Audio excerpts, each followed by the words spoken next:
हमारा आज का टॉपिक है रेजोल्यूशन ऑफ फोर्सेस। अब रेजोल्यूशन ऑफ फोर्सेस क्या है? देखिए, इसको आप समझने के लिए आपको समझना पड़ेगा कि हम फोर्स जो लगाते हैं वो हमेशा ये नहीं होता कि मैं सिर्फ आपको इसी डायरेक्शन में फोर्स लगाऊं या सिर्फ इसी डायरेक्शन में फोर्स लगाऊं। ओके, मान लीजिए ये सिर्फ हॉरिजॉन्टल में लगाऊं या सिर्फ वर्टिकल में लगाऊं, हम हमेशा ऐसा फोर्स नहीं लगाते हैं। आप कहोगे ये सर मतलब क्या है ऐसा फोर्स लगाने का? आप कभी भी चेयर को धकेलते हो तो आप कभी भी ऐसे नहीं कि चेयर नीचे और नीचे बैठ के धकेल रहे हो ताकि हॉरिजॉन्टल फोर्स लगे, नहीं लगाते। आपने चेयर को धकेलना कभी भी नहीं होता कि चेयर को ऐसे नीचे की ओर दबाएं। वो फायदा क्या है उसका? कोई फायदा नहीं है। तो आप कोई ना कोई फोर्स हर जगह पे ऐसी लगा रहे हो जिसके दो कंपोनेंट निकलते हैं। इसका क्या मतलब है? इसका मतलब है यहां पर आपको देखने को मिलेगा, ये बच्चे खेल रहे हैं और इन बच्चों के साथ देखेंगे हम फोर्स जो लग रहा है ये इस साइड लग रहा है। ये देखो, बात को बड़े ध्यान से समझना ताकि आपको कोई भी चीज कहीं गलती से कुछ रह ना जाए।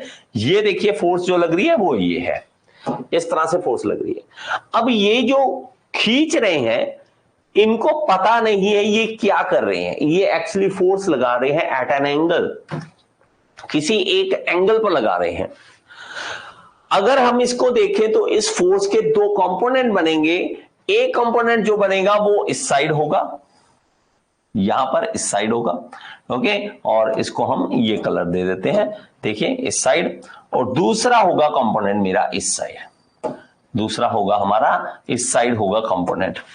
तो ये दो कंपोनेंट मतलब क्या है? इस कंपोनेंट बनाने का मतलब ये हो गया कि ये जो आप खींच रहे हो आगे की ओर तो ये जा ही रहा है स्लाइड, ये जो है ये आगे की ओर तो जा ही रहा है, हल्का हल्का ऊपर भी उठाया जा रहा है, थोड़ा सा इसको ऊपर भी उठाया जा रहा है। आप अभी अभी करो, चेयर को इस हिसाब से पकड़ो और खींचो, आपको अभी पता लग जाएगा कि आपकी चेयर ऊपर उठती है और आगे भी जा रही है। आप इवन चेयर को उठाओगे तो आपकी चेयर के आगे वाले, मतलब इस तरह से चेयर पकड़े तो ये वाले जो पांव है वो ऊपर उठ जाएंगे, पीछे वाले दो पांव घसीटते हुए आ रहे होंगे।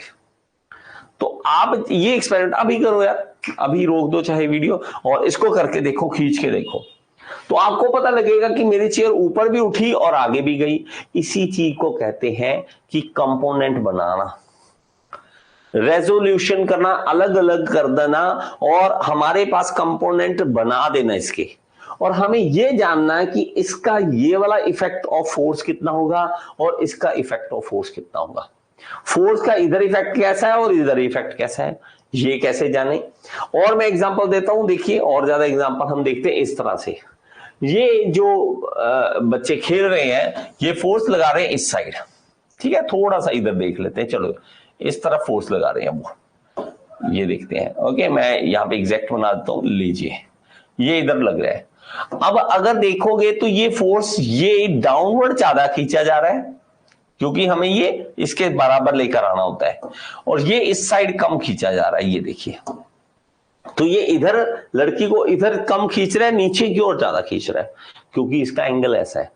अगर यही इस तरह से खींचता है इधर को तो इधर ज्यादा खींचा जाता, नीचे नहीं जाता। तो इसको कंपोनेंट कहते हैं, हमारे पास ये कंपोनेंट है। अब इसमें भी अगर देखेंगे जो पहली पिक्चर थी उसी की तरह हमारे पास यहां पे भी फोर्स लग रहा है, ये देखिए यहां पे भी लग रहा है। और इसको ये क्या चाहते हैं कि ये ज्यादा ऊपर ना उठाया जाए ताकि बच्चा गिर ना जाए, इसलिए हम क्या करेंगे, इसलिए हम इसका एंगल जो है वो नीचे रखेंगे, कोशिश करेंगे ये नीचे से नीचे रहे। जितना नीचे रहेगा उतना ये बच्चा गिरने का खतरा कम है। अगर मैं इसी बच्चे को, अगर अनपढ़ हूं मैं, मुझे अकल नहीं है, मेरा दिमाग नहीं काम कर रहा, तो मैं इसको क्या करूंगा, ऐसे खींचूंगा ऊपर की ओर और पता लगेगा ये पलट गया। क्यों? रीजन क्या हो गया? रीजन हो गया कि एंगल गलत हो गया।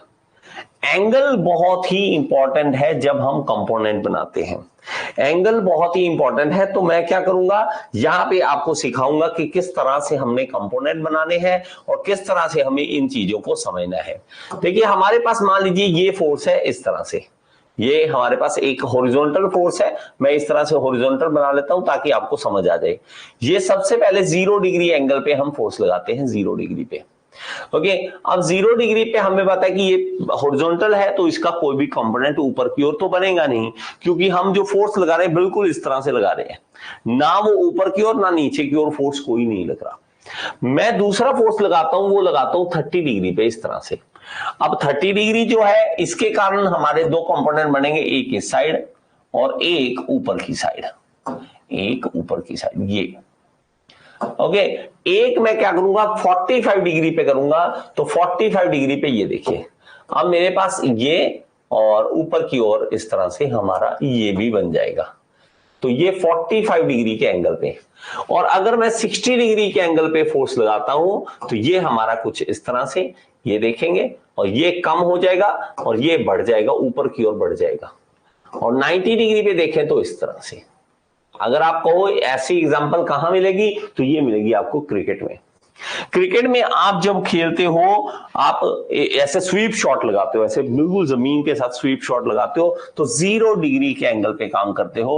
0 डिग्री पे जब आप स्वीप शॉट लगाते हो, ऐसे वो बिल्कुल जमीन से सट के इस तरह से, मैं अगर गलत हूं तो देख लेना, मुझे यही याद है कि स्वीप कहते हैं उसे, ठीक है, मुझे तो यही याद है, अगर कहीं गलती हो जाए तो देख लेना। मतलब यह कि ऐसे नीचे बिल्कुल जमीन के साथ शॉट लगाना, जैसे बॉल हवा में उठे ही ना, खतरा ही ना हो आउट होने का।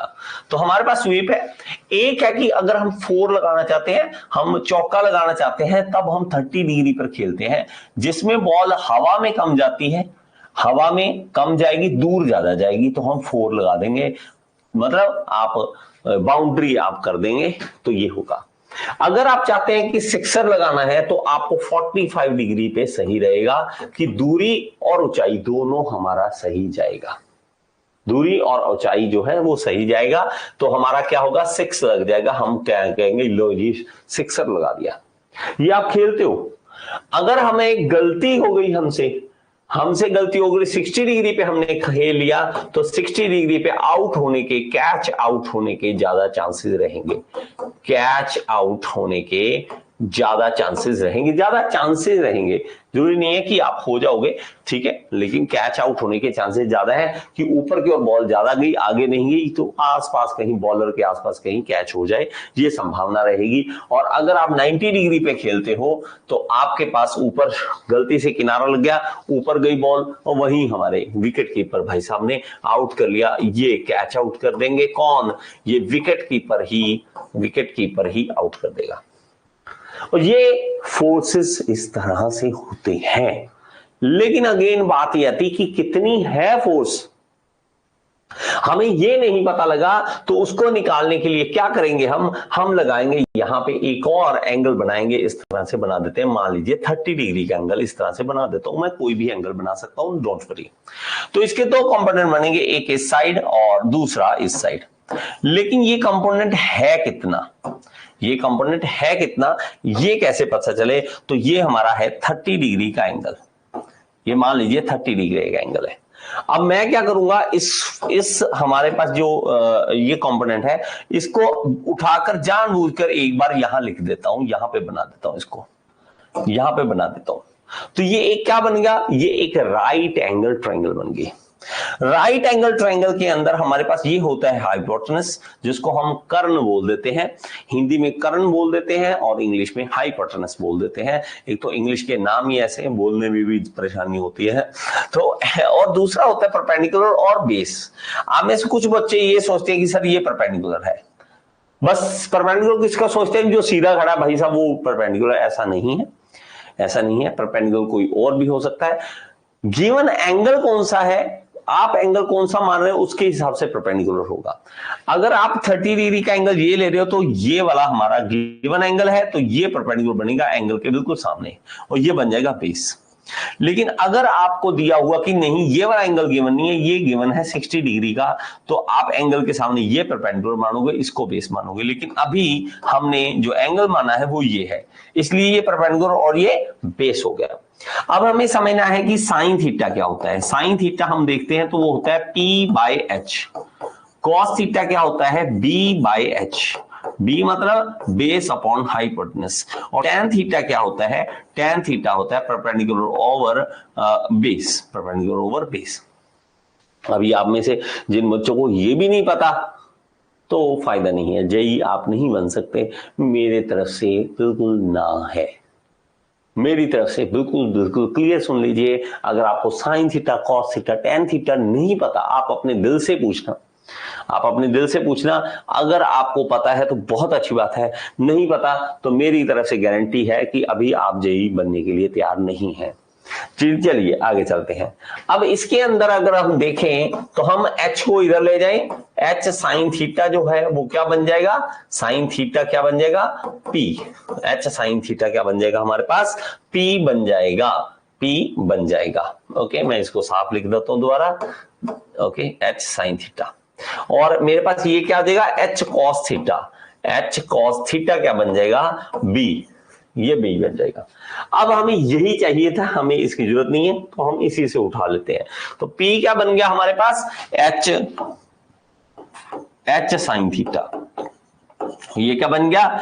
h cos theta. और आगे से दिमाग में बिठा लो, p हमेशा परपेंडिकुलर, हमेशा h साइन थीटा होगा। बस परपेंडिकुलर हमेशा h साइन थीटा होगा, परपेंडिकुलर हमेशा h साइन थीटा होगा। और बेस हमेशा b हमेशा h cos थीटा होगा, परपेंडिकुलर हमेशा h साइन थीटा होगा, बेस हमेशा h cos थीटा होगा। इसको दिमाग में बिठा लीजिए। अब आप कहेंगे सर इससे क्या फायदा? इससे ये फायदा हो गया कि हमें एक एंगल दिया हुआ है और एक फोर्स दे रखा है। मान लीजिए ये फोर्स दे रखा है, मान लीजिए 100 न्यूटन का, 100 न्यूटन का। मुझे दो इसके कंपोनेंट निकालने हैं, तो ये देखिए एक इधर कर दिया और एक इधर बना दिया। तो मुझे अगेन करना वही है कि इसको उठाकर यहां ले आना है वहीं पे हम उसकी एक इमेज बना रहे हैं, मिरर इमेज बना रहे हैं, ताकि हम इसको क्लियर कर सकें, समझ सकें। और ये एंगल दिया है 30 डिग्री का। अभी ये क्या है? h कितना है? 100। तो ये h sine theta, h sine theta, और ये है हमारे पास h cos theta, h cos theta. तो ये और ये कितना है, ये निकालने के लिए सिंपल सी बात है, 100 यहां लिखिए और 100 यहां, और साइन 30 डिग्री, साइन 30, और साइन 30 होता है हाफ, हाफ मतलब 1/2, 1/2, और ये कट जाएगा। तो काट के हमारे पास क्या आ जाएगा? ये हम काट देंगे और काट के हमारे पास 50 आ जाएगा। तो 50 न्यूटन हमारा ये बन जाएगा। और ये बन जाएगा हमारे पास 100 cos 30 डिग्री, और ये 100 cos 30 कितना होता है? √3/2, √3/2। इसको हम काटते हैं और काटने के बाद हमारे पास 50, और ये 85 के आसपास आ जाएगा, 85 के आसपास आ जाएगा। आप देख लेना एग्जैक्ट, मैं ऐसे ही बोल रहा हूं। ओके, मेरे पास अभी कैलकुलेटर नहीं है, आप खुद देख लेना एक बार। तो ये 85 के आसपास आ रहा है। तो हमारे पास ये जो कंपोनेंट बन गए, हमें पता लग गया कि भाई साहब इसके दो कंपोनेंट बन रहे हैं, और ये दोनों कंपोनेंट हम निकाल चुके हैं। मतलब ये है कि इसका इस साइड ये है, और ये वाला ज्यादा बनेगा 85 का, ये कम बनेगा, ये बनेगा 50 का, ये बनेगा 50 का। तो ये 85 न्यूटन का इफेक्ट देगा, और इधर देगा हमारे पास 50 न्यूटन का। ठीक है, तो हमारे पास इफेक्ट की बात कर रहे हैं, मतलब इधर ज्यादा एक्शन होगा, इधर कम एक्शन होगा, क्योंकि 30 डिग्री का एंगल है। ये लगा लीजिए, ये चौका लगाने के लिए आप काम कर रहे हो, चौका लगाने के लिए काम कर रहे हो। बात समझ आ गई कि नहीं? इजी है, इजी है या नहीं? ये बहुत ही इजी है। आपको एक क्वेश्चन देता हूं, अगर आप कर सको तो बहुत अच्छा है। मुझे अभी चैट बॉक्स में बता देना, कमेंट में बता देना कि आपको कितना आंसर आएगा आपका। तो ये हमारे पास मान लीजिए इस तरह से है, और इसका मैं एंगल देता हूं, मान लीजिए ये 60 डिग्री का एंगल देता हूं। चलिए थोड़ा सा एंगल बढ़ा देता हूं, ये देखिए, फिर आपको थोड़ा और ज्यादा समझ आएगा। चलिए दोबारा बनाता हूं, और 60 डिग्री का एंगल पे हम काम करेंगे। चलिए, ये हमारे पास 60 डिग्री। अब आप देखेंगे तो हमारे पास दो कंपोनेंट बनेंगे, एक इस साइड और दूसरा इस साइड। अगर ऐसा है, और ये हमारा है 200 न्यूटन, और ये हमारा एंगल गिवन है 60 डिग्री, तो बताइए कि ये बेस कितना होगा और परपेंडिकुलर कितना होगा? अभी कमेंट बॉक्स में जरूर बता दीजिए। आपके पास 2 मिनट है, आप बता सकते हैं। ओके, आपके पास 2 मिनट है, आप इसको बता सकते हैं। जल्दी से कीजिए कैलकुलेशन।